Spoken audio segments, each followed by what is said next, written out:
It's 5:30 early in the morning, but my mind was moving and I wanted to summarize some of the key elements that I thought about how can we be wise.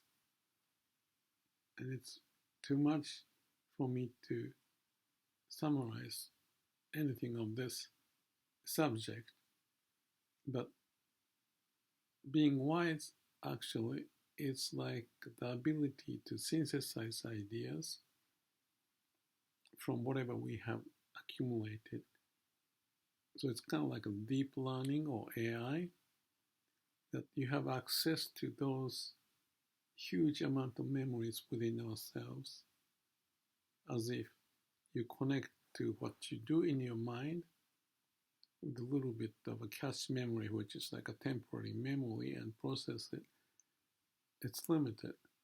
But when it comes to deep learning or coming up with the idea or becoming wise, is to have the ability to access those huge amount of experience of memories and reference that we have much more readily. So if we can do that, we are not as limited. The example of being limited is too self-occupied or egotistical. I, for example, have those tendencies, and one of the way I figured out or tried is to do meditation, many years, or deep thinking, if that's the word. Simple term is like Shila Samadhi Panya. Do the right thing and have a calm and quiet mind in Samadhi, and therefore the Panya or wisdom may pop up. So in one sentence, it may capture the essence of how to come up with an insight by having a calm and quiet mind. And if we think about the way to have a calm and quiet mind, you have to spend your time being quiet. And how do you do that? So the meditation is one. And also, not just in sitting during the day, you have more quiet time.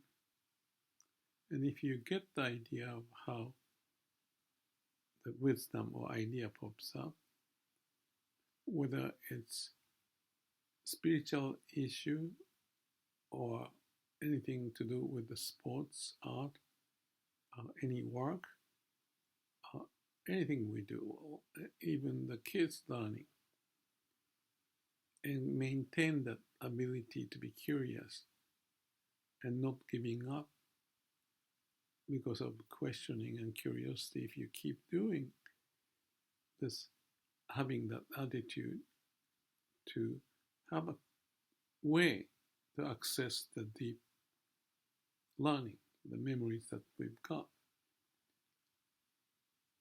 that would help. And this is not easy discussion, but in a way it's easy because there are so many examples to point what this way of figuring out the insight can be made. The more we have those references, like I said, in a deep memory or habitual pattern, instead of the narrow-minded way of doing things without exploring those potential, but be confined to the bad habitual pattern, then we won't learn. And recently, for example, Charlie Munger, I think yesterday I read this article that he said something like, dam has to die or something. He's very straightforward, lots of wit. His investor passed away at age 99, and he said so many interesting things that I remember because he's very sharp, kind of like a Zen-like approach of pointing the key idea And if you don't get it, that's the problem of those who listen. And let me just go through that. Other than those, dumb has to die, which also has the Japanese expression that it said something like the stupid people has to die to be cured or something. And it's laughable and it's sad. But in his case, he said something like, don't go to where you die.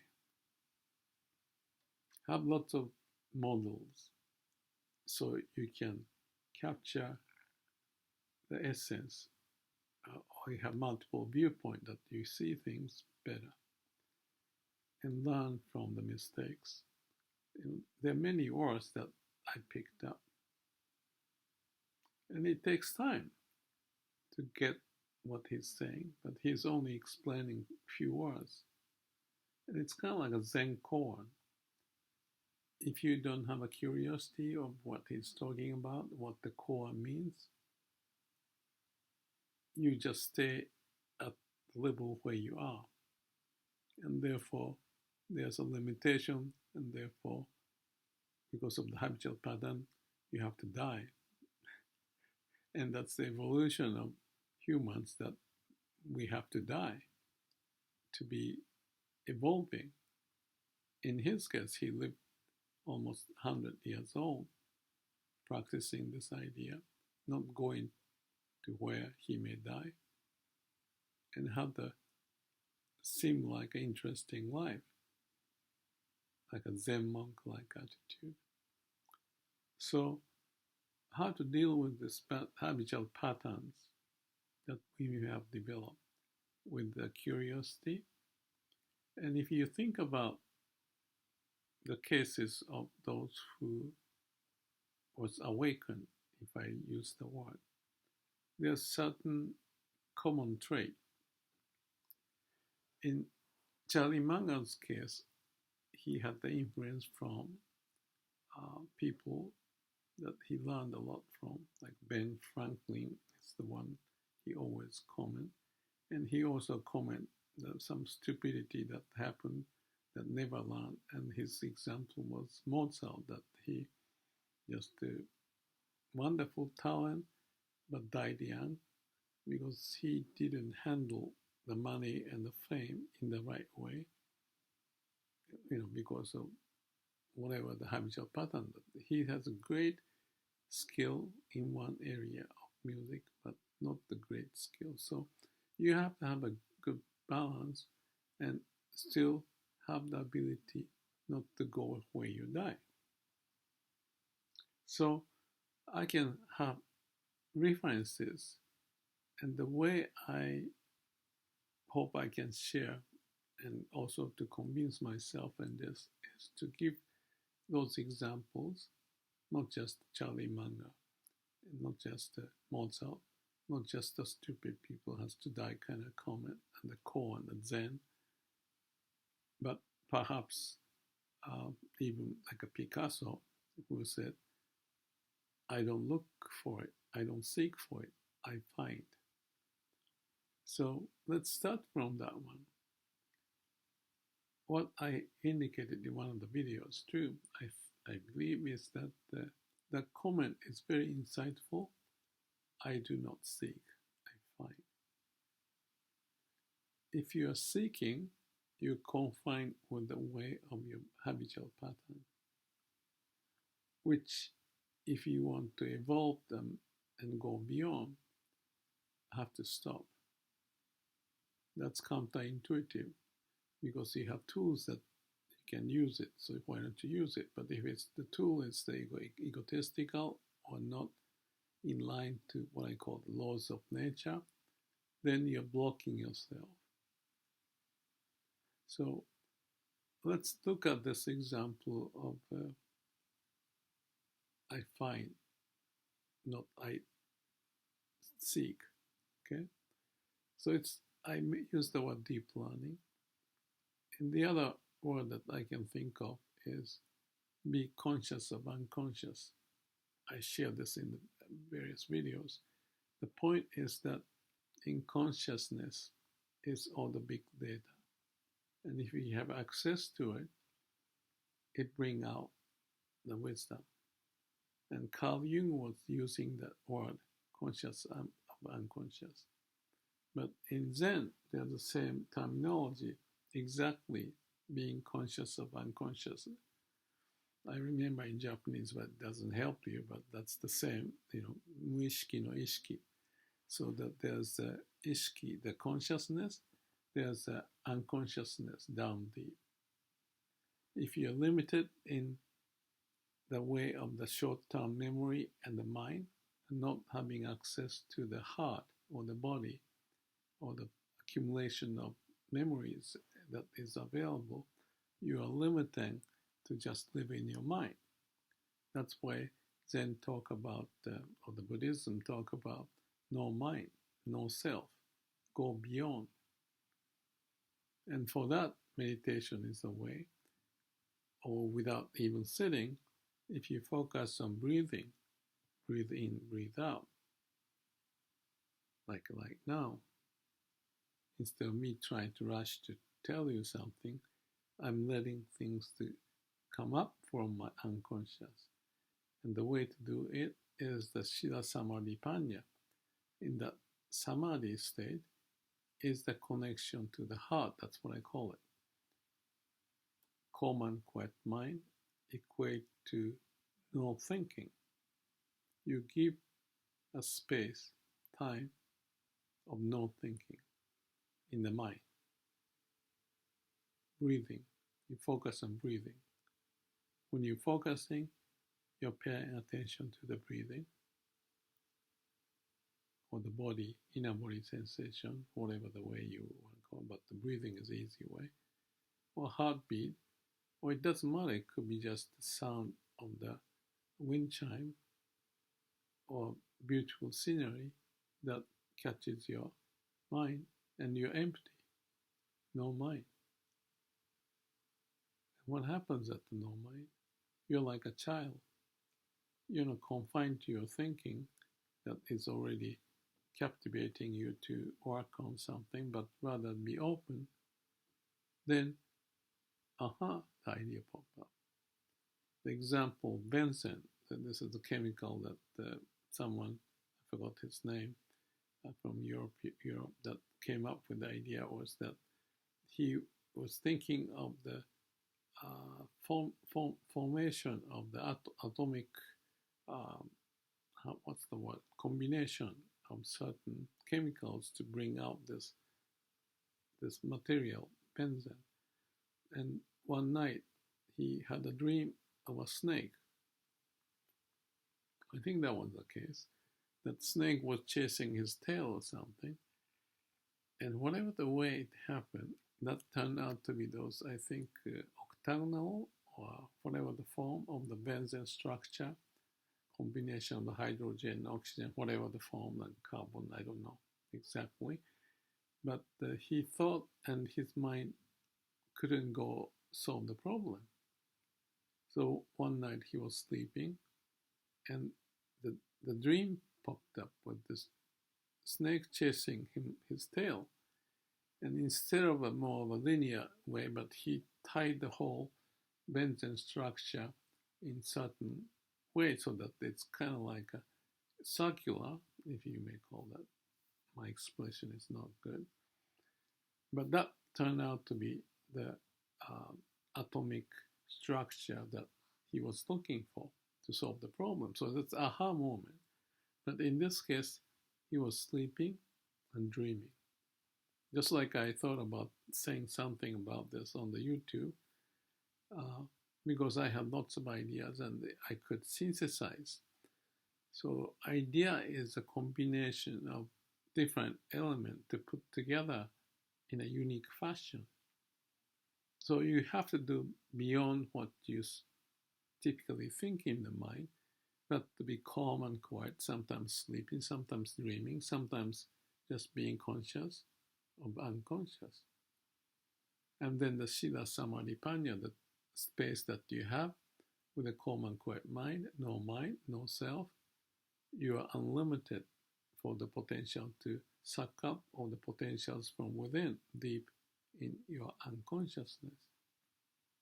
So Picasso, not seeking, but finding, is the example of it.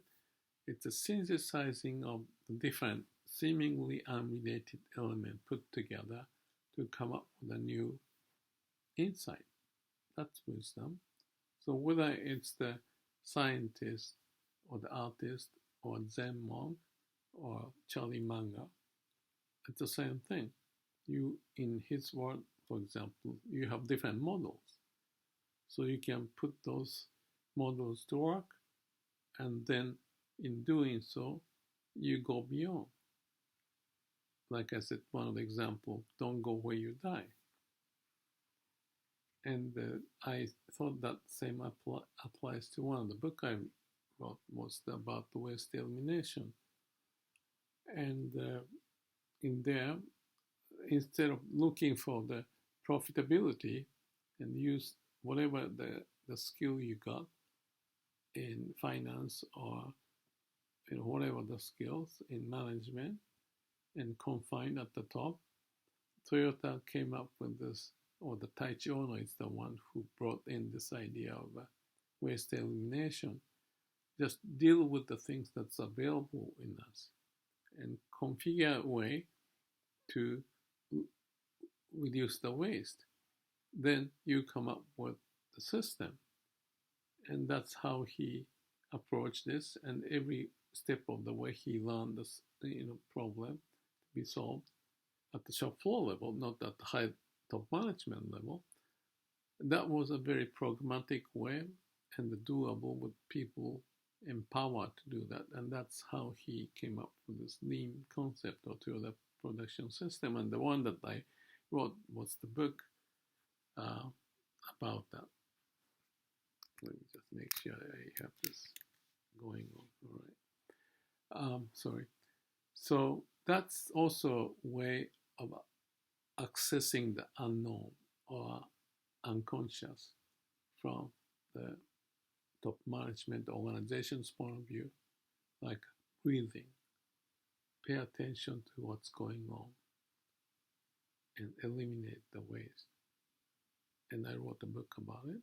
And one of the sentences I wrote in there was, if you do what you ever done, you'll get whatever you get. That's the idea I picked up somewhere in America was telling me that it makes sense. If you want to go evolve, you want to go beyond, don't do whatever you have done. Not use the same way of using the mind.